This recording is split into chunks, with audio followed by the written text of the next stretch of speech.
The Industrial Revolution was a pivotal period in human history. It transformed our entire world as it reshaped social and political structures in ways we hadn't seen since the invention of agriculture. Hi, I'm Rich Burnett for Wondrium. In this episode of Perspectives, 3 experts discuss how the Industrial Revolution shook the modern world in ways both good and bad. We begin now with a look at events in Europe that set the stage for worldwide industrialization.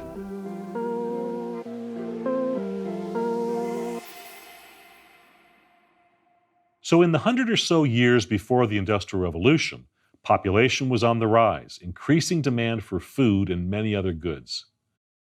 In some regions, farms were producing more than ever before, even with fewer farmers. This released many rural workers to participate in the putting out system that streamlined the production of a variety of goods.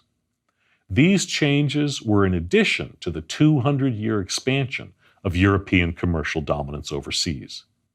The Age of Discovery was followed by the creation of Neo-Europes as European colonists began migrating overseas at the end of the 17th century. Each of these factors was most prevalent in Great Britain and the Low Countries. But one more factor in setting the conditions for industrialization remains to be discussed. While we could not yet refer to European countries as nations during the late 17th and early 18th centuries, in the sense of the modern nation state, the state nevertheless had a role to play in setting the conditions that would allow for industrialization. It seems intuitive to think that favorable state policies would spur growth, while unfavorable ones would slow it. That is, of course, a modern way to think about the role of the state. By the early 18th century, all states espoused to one degree or another mercantilist commercial and economic policies that employed protectionist measures to keep imports low and minimize foreign competition. If and when states downplayed these mercantilist policies, this had less to do with governments adopting new economic theories than it did with the ability of rulers to fulfill their people's material needs. Consequently, these policies were not exactly conducive to free and open trade. At the same time, if there were any one organizing trend in the political structures of European states during the 17th and 18th centuries, it was the drive toward the creation of absolutist monarchies. The movement toward absolutism was motivated by ever-increasing costs of government and the thirst for new revenue sources to support it. That is, the immediate and rising fiscal requirements of the centralized bureaucracy. And the biggest discretionary expense for governments, then as today, was the cost of maintaining armies and navies. Probably one of the greatest mechanisms for British financial stability was the creation of the Bank of England in 1694. The Bank of England allowed the government to raise secured loans, thereby enhancing the financial security of the state in ways that many other states could not until the 19th century. The Bank of England was independent of the monarchy. It was a creation of Parliament, not the king.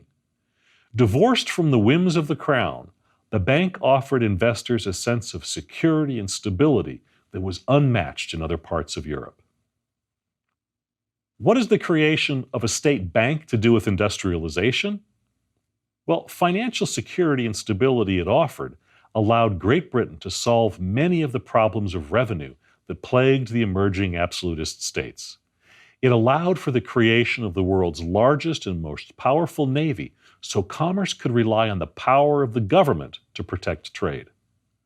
The British government never played any direct or indirect role, for that matter, in the development of new industrial sectors during the 18th century.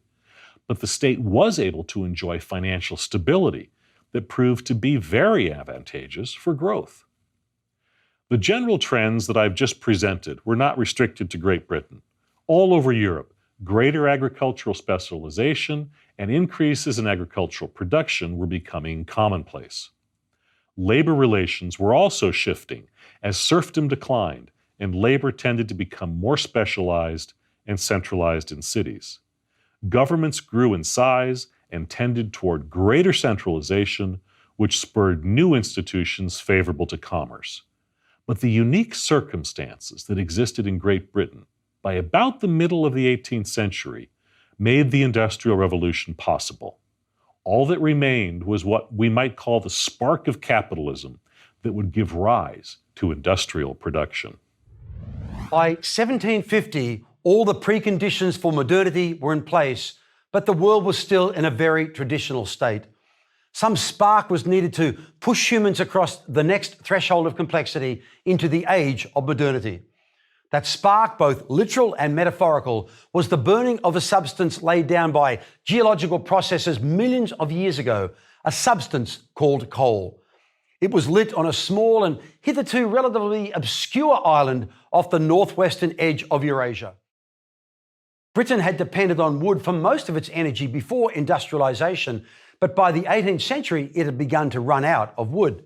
So Britons turned to coal for heating and cooking, sinking mines deeper and deeper until groundwater seeped in and flooded the shafts.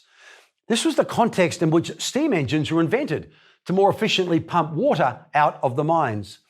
Early in the 1700s, Thomas Newcomen designed a steam engine with a piston pushed by steam, but it was so inefficient that it proved almost useless. It was Scottish inventor James Watt who built a much more efficient steam engine. It pumped larger quantities of water and could also be applied to drive other types of machinery. In the early 1800s, Watt's steam engine was attached to spinning and weaving machines, which made rapid, cheap mass production of textiles possible, driving down the price of cotton cloth by 80%. By the middle of the 19th century, textiles had become the largest business in Britain, employing 500,000 people out of 12 million total.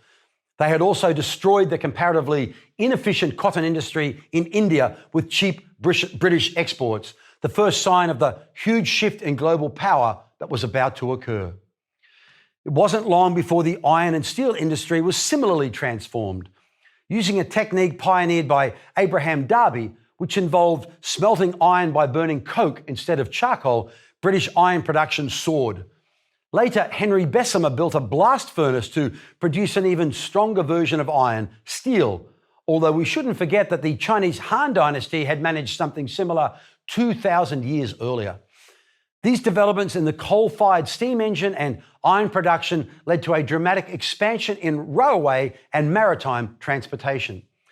By the mid-19th century, almost 13,000 miles of rail tracks had been laid across Britain, and steamships were crossing the Atlantic Ocean. This was a veritable explosion of innovation, a revolution driven by collective learning that allowed humans to soar past the dying-off point Thomas Malthus had predicted. The British population and standard of living reached unprecedented levels, and London became the largest city on earth. London hosted the first World's Fair in 1851, showing off the fruits of British innovation in a vast hall dubbed the Crystal Palace, itself a marvel of structural engineering made of iron and glass covering 19 acres. This damp little island had led the world into the modern era. But more than that, Britain had established a model for industrialization that could be imitated by other nations in which similar preconditions existed.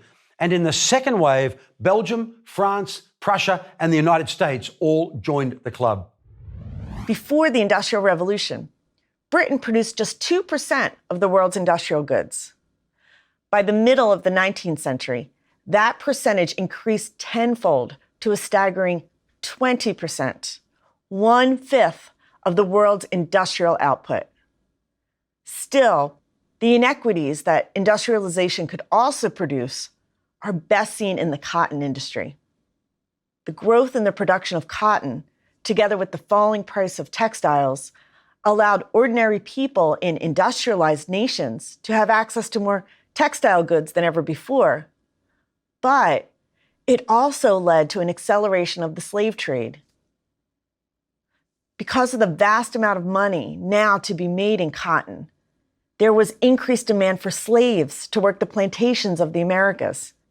And the number of slaves forcibly brought from Africa to the Americas each year more than doubled after the spinning jenny's debut.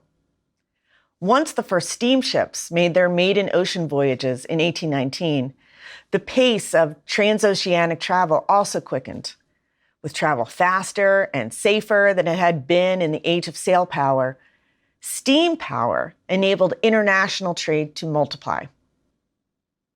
Initially, the supply of potential workers exceeded factory owners' needs. This created a potentially exploitative situation. Employers didn't have any reason to pay what might be construed as living wages. The situation was exacerbated by the fact that many factory jobs required little to no skill, and unskilled workers stood near the bottom of the labor hierarchy. So, most early industrial workers labored long hours for low pay under arduous circumstances. Men, women, and children worked under conditions that compromised their health and safety. Families often worked together, children alongside their parents, as they had on the farms in prior generations. And indeed, child labor was a necessity for most poor families.